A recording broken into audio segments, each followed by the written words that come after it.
Alam mo ba na napakalaki ng importansya na mayroon kang RFID card once na unit owner ka na? Kapag nakalipat ka dito, magkakaroon ka ng ganitong RFID, access card papunta sa unit mo. So in case po na taga third floor ka lang, for example ako sa third floor ako, pag tinap ko tong RFID card ko, okay, sa third floor lang siya talaga mapupunta. So hindi mo matatap yung ibang levels ng elevator. It's because secured po tayo with using this RFID. Ngayon, in case naman na mayroong outsider na gustong manloob ng unit mo or ng unit sa ibang floors, kailangan niya muna makisabay sa mga unit owners na ano. Pero yun nga, ang good news, hindi ka makakaakyat dito sa property unit mo kapag wala kang ganitong RFID.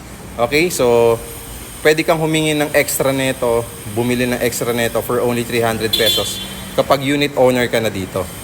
So for only 10,000 to 25,000 cash out only, pwede ka na makalipat dito sa condominium property na to na nakatayo na at madaling malipatan in just 30 to 90 days process.